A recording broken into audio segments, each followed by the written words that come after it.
당권 경쟁이 한창인 민주당 주자들의 신경전은 점점 거칠어지고 있습니다. 서로를 향해 반명, 분열주의라고 비난하는가 하면 신천지 개입 의혹을 놓고도 공방을 주고받고 있습니다. 정청래 전 대표 차량이 훼손당했다는 주장까지 나왔는데 민주당 소식은 황정민 기자가 보도합니다. 어제 민주당 중앙당사에서 열린 당권 주자들 합동연설회. 행사가 끝나고 정청래 전 대표가 탑승한 검은색 차량이 빠져나가자 지지자들의 구호가 엇갈립니다.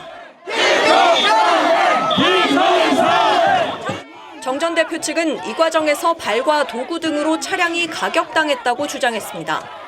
괴롭고 서글퍼요. 아무리 내가 밉더라도 죽일 만큼 미운가? 이런 생각도 좀 들고. 자신을 향한 암살단 모집 의혹도 제기했는데 때리면 맞겠다는 이른바 피해자 전략의 일환이란 해석도 나옵니다. 당권 주자 간 설전도 치열해지고 있습니다. 김민석 전 총리는 이 대통령이 필연적 실패의 길로 가고 있다고 한 유시민 작가 발언에 노코멘트라고 했던 정 전 대표를 겨냥했습니다. 정권 필패 발언, 이런 것들이 반명이고 부절주의 아니면 뭡니까? 이런 것들을 비판하지 않고 어떻게 당이 바로 서겠습니까? 그러자 정 전 대표는 반명 분열주의를 입에 올리는 자가 실제 반명 분열주의자란 글을 SNS에 올렸습니다. 김 전 총리는 또 민주당 전당대회에 신천지가 개입했다는 근거가 있다고도 했는데 여권 일각에서 거론되는 정 전 대표의 신천지 연루설을 겨냥한 걸로 해석됐습니다. 송영길 의원도 이만희 교주와 직접 대화를 나눈 홍준표 전 시장에게 충격적인 얘기를 들었다며 가세했습니다. 정 전 대표는 황당하다며 연루 의혹을 제기한 유튜버들을 법적 조치했다고 밝혔습니다. TV조선 황정민입니다. 정치 연안에 한 발 더 들어가 궁금증을 풀어드리는 정치 더 시간입니다. 조선일보 배성규 정치 에디터 나오셨습니다. 오늘 다룰 주제는 뭡니까? 네, 명청 신천지 공방전입니다. 지금 리포트에도 나왔습니다만 민주당 전대에서 지금 신천지 경선 개입 의혹이 아주 제기가 됐는데요. 후보들 간의 주장은 좀 다르죠? 네, 그렇습니다. 김민석 전 총리는 신천지가 특정 후보를 당선시키려고 경선에 개입하고 있다. 이런 의혹을 연일 제기하고 있습니다. 신천지가 암약하고 있다. 신천지 유령당원을 청산해야 한다. 이번 전대는 위장한 반명, 분열주의, 신천지와의 대회전이다. 이런 얘기를 하고 있습니다. 네. 상당히 강하죠. 친명 일각에서는 국민의힘 지지 성향의 신천지가 이재명 정부를 조기 레임덕에 빠뜨리고 또 김민석을 떨어뜨리기 위해 정청래 전 대표를 의도적으로 밀고 있다 이렇게 주장을 합니다. 하지만 정청래 전 대표는 황당한 가짜뉴스다 이렇게 반박을 하는데요.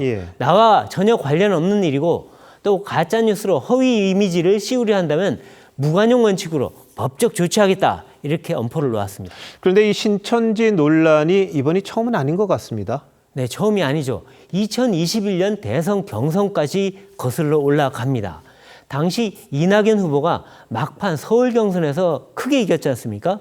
친명 진영에서는 신천지 교도 10만 명이 조직적으로 개입했다. 이런 주장을 해서 법적 공방까지 갔습니다. 이 통일교 로비 의혹 때도 신천지 논란이 일었는데요. 신천지 교주가 신도 5만여 명을 국민의힘에 입당시켜서 대선과 총선 경선에 가입하려 했다. 이런 혐의로 구속됐습니다.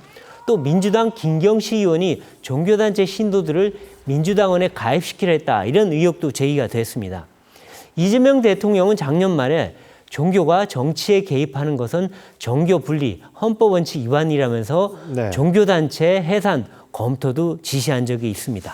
그런데 이번 신천지 개입설 근거는 있는 겁니까? 네, 김 전 총리는 구체적 근거는 제시하지 않았는데 기회가 되면 적절한 시기에 말하겠다고 했습니다. 친명 진영에서는 이런 얘기들이 나오는데요. 정 전 대표가 참석했던 호남 지역 행사의 주최 측 인사가 신천지 신도였다 이렇게 주장을 합니다. 또 일부 친명 인사는요. 신천지 측이 신도 1만 명을 입당시켜주겠다 이렇게 접근한 적이 있다 이런 의혹도 제기합니다. 하지만 일방적인 주장입니다. 신천지 개입의 증거가 되기는 힘듭니다. 송영길 전 대표는 이상한 사람들이 당에 들어와 있다 이런 얘기도 했는데요. 이 또한 검증된 게 전혀 없습니다. 일부 동영상도 지금 돌고 있는 게 있는 것 같더라고요. 이제 확인이 안 되는 부분이니까요. 그런데 이 신천지 논란이 커지는 이유는 뭐라고 봐야 합니까? 종교단체의 정치관여에 대해서 이 민주당의 뿌리 깊은 의심과 거부감 때문입니다. 이 대통령도 계속 정교 분리를 강조해 왔고요. 통일교와 신천지가 국민의힘뿐만 아니라 민주당에도 침투했을 가능성이 크다는 얘기입니다. 친명의 의심증이 특히 큰 건 또 다른 이유가 있습니다. 좀처럼 흔들리지 않는 정청래 전 대표 지지율 때문입니다. 예. 뭐 최근 여론조사에서 김민석 전 총리와 차이가 크지 않다고 합니다. 그리고 당원에 대한 쟁탈전은 더 치열합니다. 네. 친명 진영은요, 신천지의 무조건 안티 친명, 또 전략적 친청 지지 이런 성향 때문 아니냐 이런 의심을 하고 있는데요. 그만큼 뭐 이 신천지가 당에 들어와서 움직이고 있다 이런 네. 얘기겠죠. 네.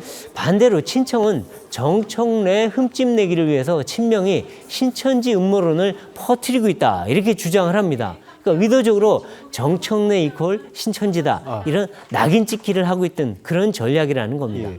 근데 이 경선에 영향을 얼마나 미칠 걸로 보십니까? 네, 사실 뭐 사실 여부를 모르니까 알기가 예, 힘든데 그렇죠. 뭐 친명 측 주장대로 신천지가 조직적으로 당원 가입한 게 사실이다. 그렇다면은 후보 당락에 상당한 영향을 미칠 겁니다. 네. 근데 하지만 몇몇 신도가 자발적으로 입당하는 그런 수준이라면 아주 미미할 거고요. 네. 근데 더 중요한 거는요. 이 신천지 의혹의 신뢰성 여부입니다. 신천지가 정청래와 유착했다. 이런 근거가 제시된다면 이거는 정 전 대표한테 상당히 큰 타격이 될 겁니다. 네. 하지만 근거를 제시하지 못하고 정말 뜬구름 잡는 그런 얘기라고 한다면 오히려 역풍이 불 수 있습니다. 예. 그러니까 지금 김정 후보에 대한 지지율 차이가 크지 않다고 얘기가 나오지 네. 않습니까? 그러니까 신천지 논란이 초반 판세에 큰 변수가 될 수도 있는 겁니다.